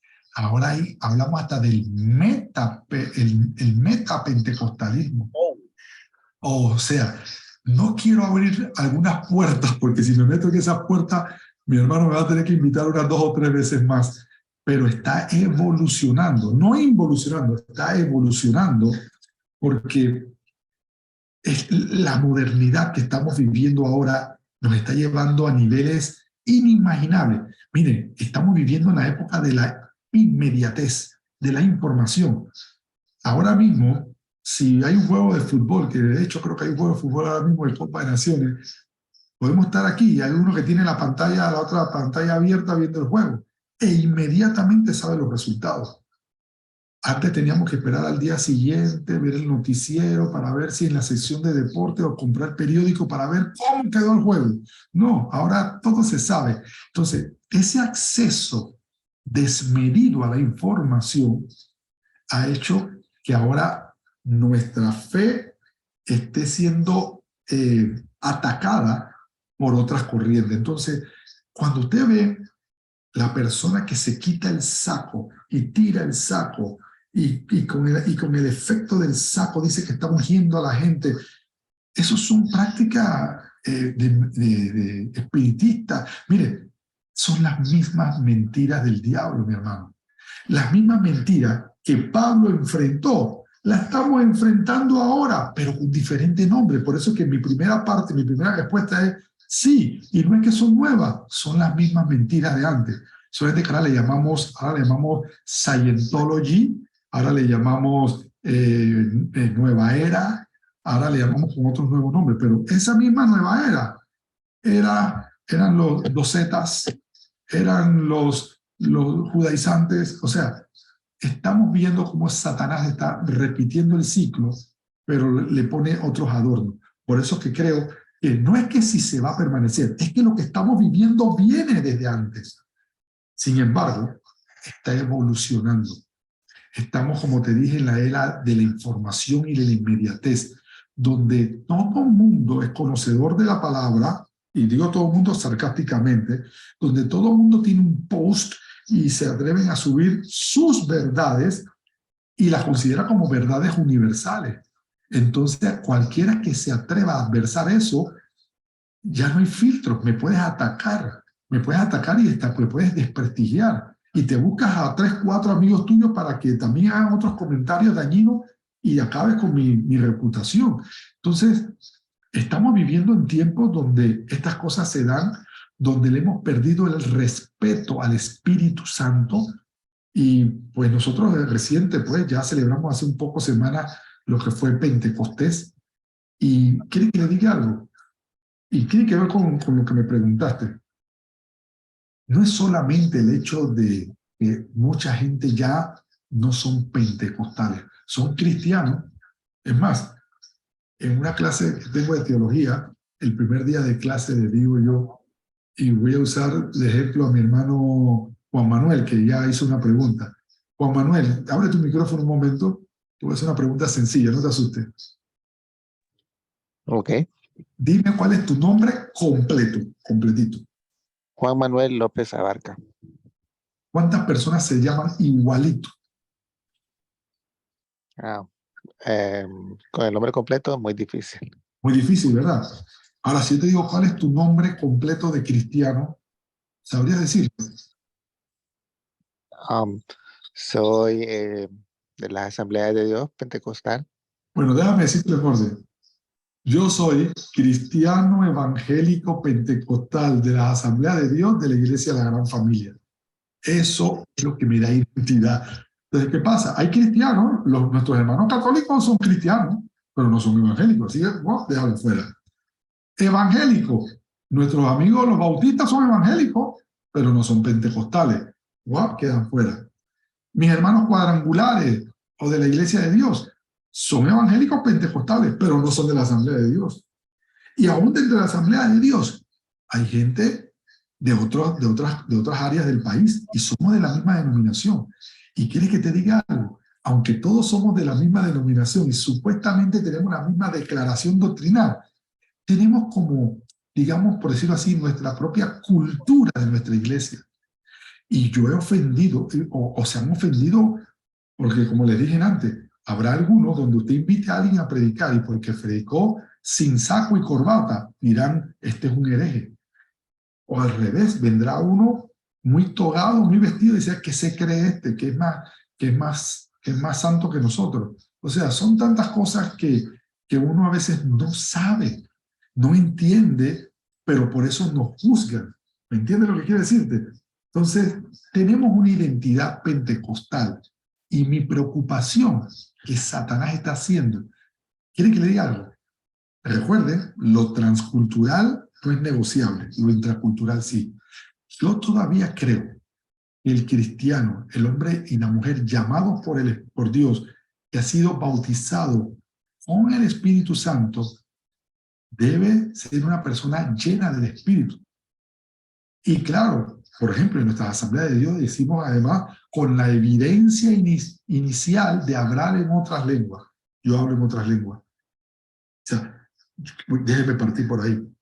Pero lo que yo adverso, una palabra no es adverso, sino lo que yo siempre digo es que la cosa comienza ahí, no termina ahí.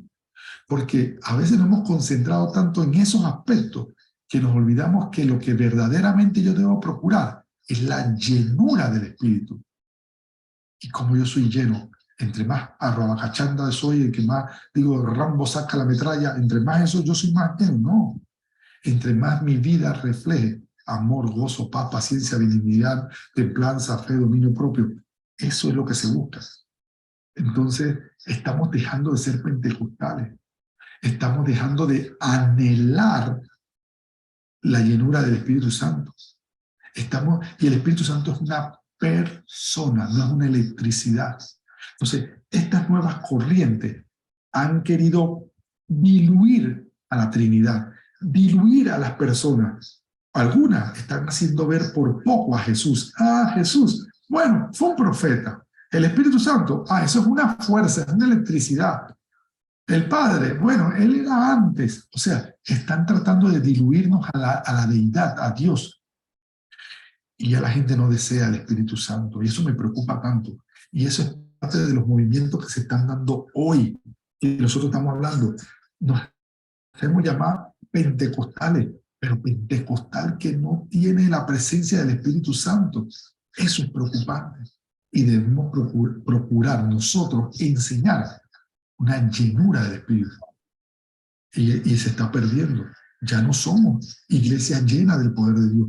¿Cómo vamos a provocar el mayor avivamiento que la humanidad haya visto antes de la venida de Cristo si nosotros no somos llenos del Espíritu Santo? Pero tenemos que entender qué es la llenura del Espíritu Santo. Miren, hoy estamos hablando y hemos hablado del neopentecostalismo y pseudopentecostalismo, y le decía yo que la cosa ya va por metapentecostalismo. Tantas variantes que se están dando. Pero ¿saben qué? Si yo no entiendo lo que es pentecostalismo, por ahí debíamos haber comenzado, definiendo el pentecostalismo. Porque todo el mundo se siente que yo soy pentecostal de sana doctrina. ¿Y qué es eso? Defínelo para a partir de ahí poder caminar. Lo importante es que nosotros sepamos, como te decía, tu pregunta, volviendo acá, mi hermano, tiene varias partes. No es que si se va a quedar, es que esto viene desde hace 2000 años. Desde que el mundo es mundo, estas mentiras vienen, lo que pasa es que ahora se llaman diferentes. Y va a evolucionar. ¿Por qué? Porque Satanás sabe cómo seguir adornándola.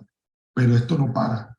Y tenemos que estar apercibidos para poder identificar estos engaños del enemigo. Mi hermano Fernando, no sé cómo andamos de tiempo. Muchas gracias, profesor. Fuerte y claro. Gracias. Estamos con tiempo, no hay ningún problema, puede continuar. Como dice, no me dé mucha cuerda.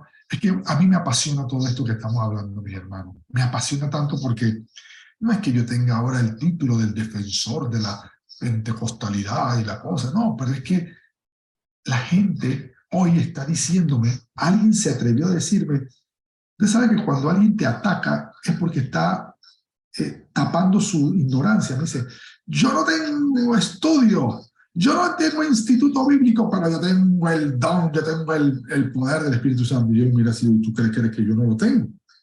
Pero lo que pasa es que como tú has sido una persona irresponsable, que no has querido meterte en la palabra, escudriñar la palabra, ahora tú me quieres decir que tú tienes revelación. Y volvemos a lo del principio.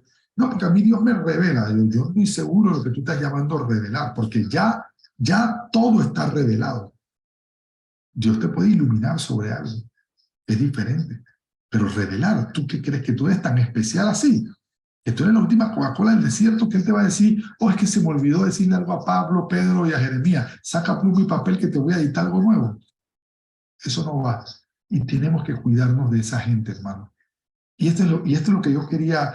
Son tantos, mire, la verdad es que hablar de neopentecostalismo, hablar de todas estas nuevas corrientes, que no son doctrinas como tal, sino son costumbres, cosas que están prácticas. Mire, por ejemplo, solamente para dejarlo un poquito picado, todo esto de atar y desatar. Y por eso le digo, yo mismo fui alguien que aprendí en la iglesia, yo aprendí escuchando a mis líderes orando. Y cuando me decían, hermano Cristian, ore para iniciar el culto, yo, ¡ay, qué honor! Señor, en el nombre de Jesús te pedimos que ates al enemigo y limpie los aires. Y yo me sabía todo un repertorio, pero como que yo no sabía hacer muy bien los nudos, porque yo lo ataba hoy, pero el otro domingo había que atarlo de nuevo. ¿Me entienden lo que quiero decirles?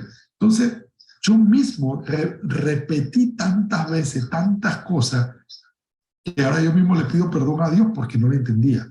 Lo entendí cuando me metí en la palabra, cuando permití que fuera la palabra la que me hablara y no yo diciéndole a la palabra lo que yo quiero que ella escuche.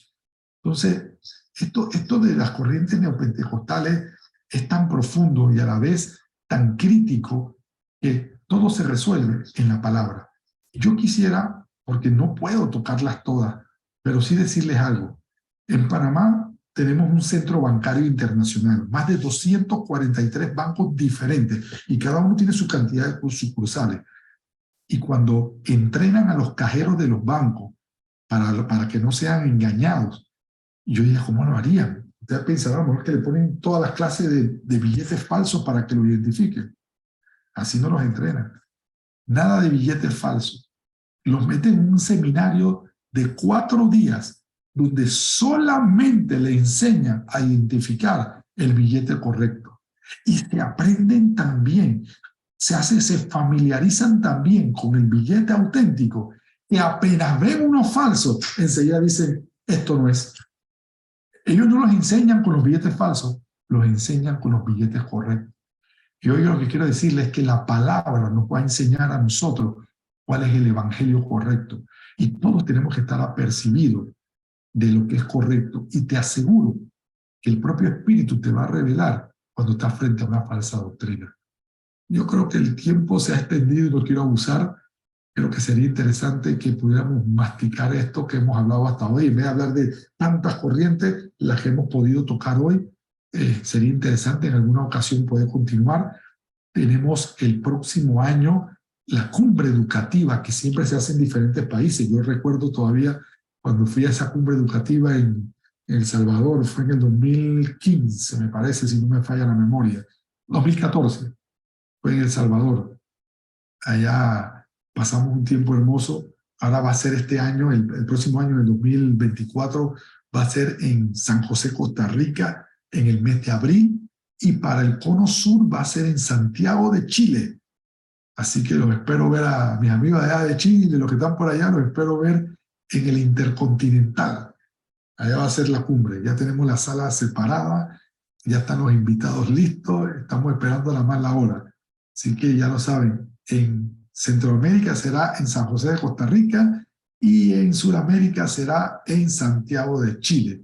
Y espero verlos allá todos, darles un abrazo y que me recuerden, yo estaba allá aquella vez que usted estaba hablando y nos dio una pequeña taller sobre neopentecostalismo. Así que, mi hermano Fernando, quiero entregarte este tiempo a ti. Si alguien quiere hacer alguna pregunta, un comentario, creo que es buen momento. Hermano, ¿podría comentar algo más o preguntar Sí, más bien? claro, Dick. Mira, Hermano, sí me gustaría saber de menos qué otros movimientos neopentecostales usted trae, cuando menos para seguirlos investigando, ¿verdad? Nos Ah, dio, creo, dos, pero creo que hay muchos más. Comentó, vi de rápido una de parte de su presentación, ¿verdad? Pero sí sí. me gustaría, ¿cuáles son los demás que tiene usted para apuntarlos? Mira, podemos hablar y los que brindo cuando viajo allá, hablamos de todo lo que tiene que ver con las maldiciones generacionales. Esto es otro tema que ha hecho daño en la iglesia. Los G12, ¿conocen los G12 en su país? Ellos Eso fueron hubiera los... estado fabuloso saberlo. Lo que pasa es que yo tengo un problema. El reloj que yo tengo dice 24 Claro, horas. claro. Necesito uno que Sí. tenga como 28. Sí, y si pregunté, hermano, disculpe, si pregunté fue para saberlo y así mismo, pues investigarlos Claro que también. sí.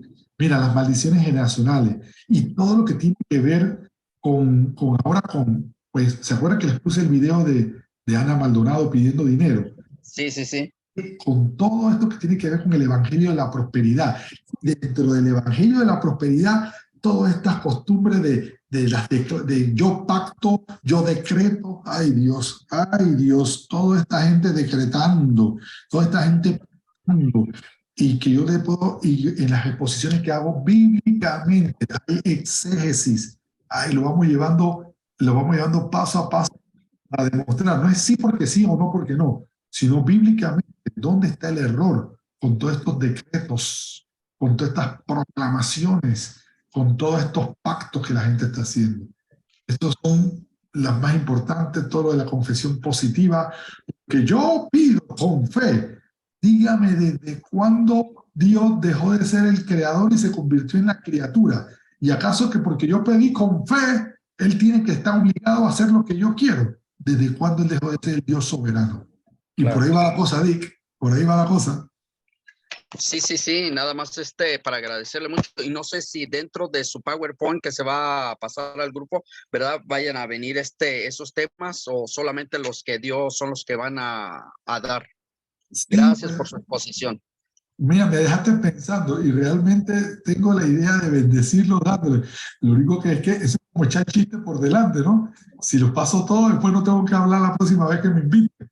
Así que me voy a poner de acuerdo con mi hermano Fernando para dejarles cuáles hablé, para que usted los pueda ver, revisar, objetar, este es su derecho, o decir, ay, qué bendición fue esto. Así que, pues, es lo que hay Gracias, maestro. Gracias, hermano. y aquí estamos a la orden. Bendiciones. Mi Bye. hermano, mi hermano Fernando, te entrego este tiempo a ti y al Señor. Amén. Muchísimas gracias. Realmente ha sido una clase fascinante. Yo creo que ahí todavía esto da para varios talleres más. Oh, Y sí. esperamos en el Señor que nuestro hermano Thorne pueda acompañarnos en esos más adelante, porque yo creo que en todos ha quedado esa hambre de seguir aprendiendo sobre este tema, ya que es algo que hoy, particularmente en esta época, está sacudiendo muchos de nuestros cimientos pentecostales. Yo creo que hoy los pentecostales, eh, hoy vemos nuestra fe a veces bombardeada por dos lados, o con el cesacionismo por un lado, o con la perversión del continuismo por otro, y los excesos que esto trae. Entonces necesitamos aprender precisamente todo esto. Muchísimas gracias, hermano, muchísimas gracias, de verdad, ha sido un privilegio. Quisiéramos que poder alargar el tiempo, ¿verdad? Pero yo sé que también usted tiene que descansar.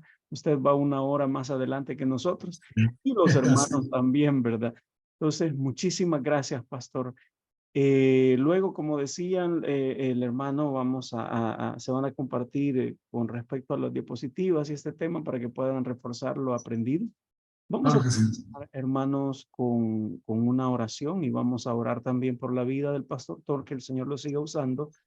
Y pues, ya que su misión es esta, formar nuevos teólogos, pastores a través del sistema educativo de las asambleas de Dios en el que él trabaja. Oramos entonces, Padre, en el nombre de Jesús te damos gracias. Gracias por el privilegio que nos diste de estar en este taller, Señor.